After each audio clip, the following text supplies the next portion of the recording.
Bismillahirrahmanirrahim. Assalamualaikum warahmatullahi wabarakatuh. Perkenalkan, nama saya Anissa Yusuf, NIM 105421104318.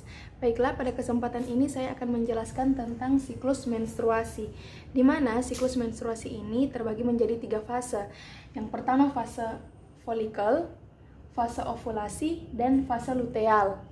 Nah, saya akan membahas yang pertama kali di sini fase folikuler dan hormon yang mempengaruhinya. Nah, di mana di sini ada hormon FSH dan LH yang akan mempengaruhi pembentukan hormon estrogen. Tetapi pada kenyataannya, FSH dan LH ini bekerja pada sel yang berbeda. FSH bekerja pada sel yang disebut dengan sel peka yang akan mengubah kolesterol menjadi androgen, dan LH ini yang akan mengubah androgen menjadi estrogen. Nah, meningkatnya estrogen ini dipengaruhi oleh FSH dan LH. Nah, di sini kita lihat pada fase folikuler ini, yang tadinya folikelnya mengecil, lama-kelamaan akan semakin membesar.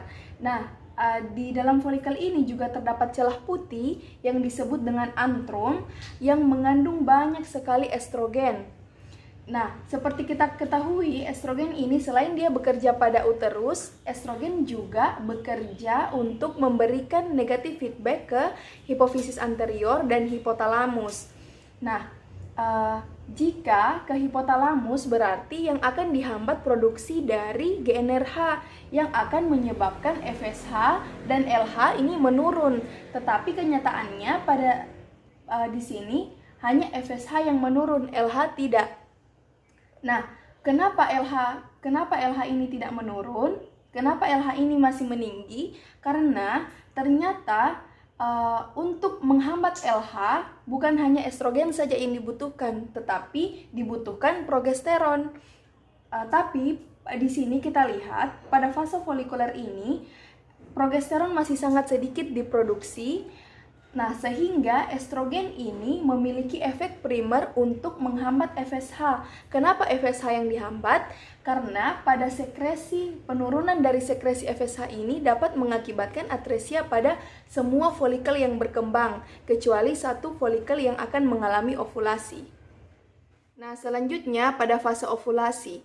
Kita lihat di sini, sebelum terjadinya pada fase ovulasi, kita lihat terjadi lonjakan LH. Nah, kita lihat dulu pada fase folikuler di sini, estrogen memberikan negatif feedback pada FSH dan LH ke hipofisis anterior. Nah, pada akhir dari masa folikuler ini, kita lihat terjadi lonjakan dari estrogen yang justru memberikan positif feedback ke hipofisis anterior. Nah, yang menyebabkan FSH dan LH ini meninggi, tetapi jumlah FSH ini tidak setinggi dari LH.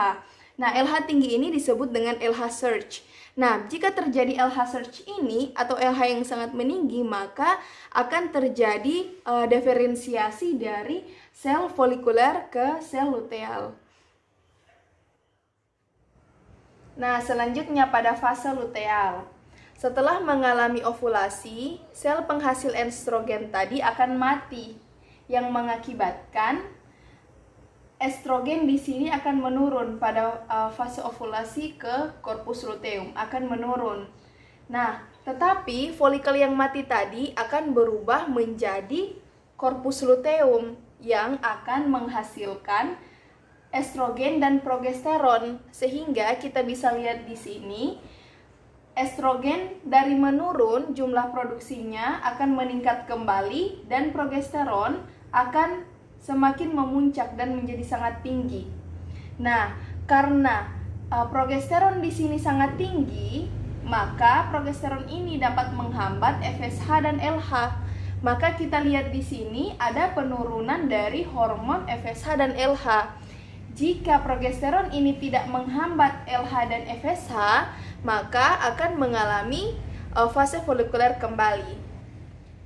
Jika oosit sekunder yang sudah dilepaskan tadi ketika pada fase ovulasi tidak dibuahi oleh sperma, maka korpus luteum ini akan berdegenerasi.